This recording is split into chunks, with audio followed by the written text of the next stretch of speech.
படிச்சவனுக்கு பசிக்காதான்னு கேள்வி கேட்டா பதில் இல்லை. அப்ப படிச்சவன்லாம் சாப்பிடாத. ஒரு தம்பிகிட்ட கேட்ட நீ என்ன வேலை பாக்குறேன்னு, சாப்ட்வேர்ல வேலை பாக்குறேன்னாரு. சாப்பிட்டு போய் தானே வேலை பாக்குறான்னு கேட்டேன் நானு. அலைபேசி புதுசா இருக்கே அப்படின்னு. ஆமாண்ணே இது 13Gன்னாரு. செல்போன்ல எத்தனை ஜி வரலாம், 11G 13G 14G எல்லாம் வரலாம். ஆனா கஞ்சி விவசாயி நாங்க தான் ஊத்தணும். எல்லாரும் நினைக்கிறாங்க காசை கொடுத்தா கடையில காய்கறி ஃப்ரெஷ்ஷா கிடைக்குங்கிறாங்க.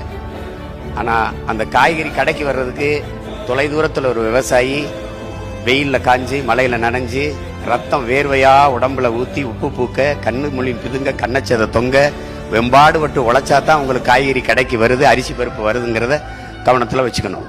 விண்வெளியில பறக்கிறோம், வானூர்தியில பறக்கிறோம். வளர்ச்சி வானூர்தியில போறவனுக்கும் பூமியில இருந்தா சோறு போகணுங்கிறத கவனிக்கணும். நீங்க எந்த நாட்டிலையும் கார் இல்ல செல்போன் இல்லைன்னு புரட்சி வந்ததில்லை. ஆனா நீரும் சோறு இல்லைன்னா அங்க புரட்சி வராம இருந்ததில்லை.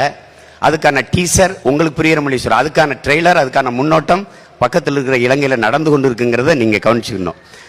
நீங்க கொரோனா வந்தது, காசு இருந்தது, யாரும் நகை கடைக்கு போய் நகையை வாங்கி வைப்போம்னு நினைக்கல, ஜவுளி கடைக்கு போய் புதுதா துணி எடுத்து சேமிப்போம்னு நினைக்கல, ஷோரூம்ல போய் புதுசா கார் வாங்கிட்டு வரும்னு நினைக்கல. எங்க மளிகை கடை திறந்திருக்கு, எங்க காய்கறி கடை திறந்திருக்குன்னா நீங்க தேடினீங்க. அப்படின்னா உணவின் அவசியத்தை நீங்க புரிஞ்சுப்பீங்கன்னு நினைக்கிறேன். உலகத்தில் வேளாண்மையை கைவிட்ட எல்லா நாடுகளும் பிச்சை எடுக்குது. நீங்க தொழில் வளர்ச்சி தொழில் வளர்ச்சிங்கிறீங்க. தொழில் வளர்ச்சி, வேலை வாய்ப்பு, வேலை பார்த்தா சம்பளம் கிடைக்கும். சம்பளத்துக்கு என்ன செய்வீங்க? நல்லா சாப்பிடுவீங்க. சாப்பாடு எங்க இருந்து வரும்? யார்ட்டையும் பதில் இல்லை.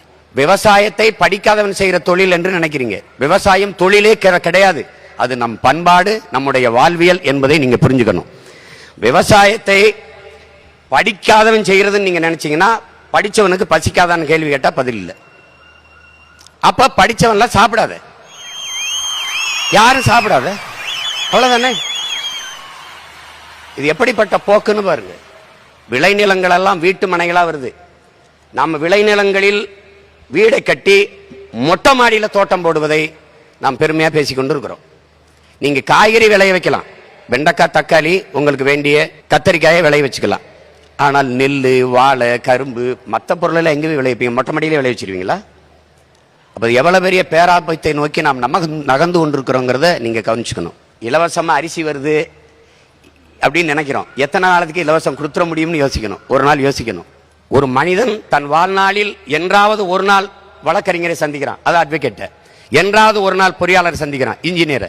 என்றாவது ஒரு நாள் மருத்துவரை சந்திக்கிறான், டாக்டர். ஆனால் ஒரு நாளைக்கு 3 வேளை விவசாயியை சந்திக்கிறான். அதை புரிஞ்சுக்கணும். எல்லா மனிதரும் உலகத்தில்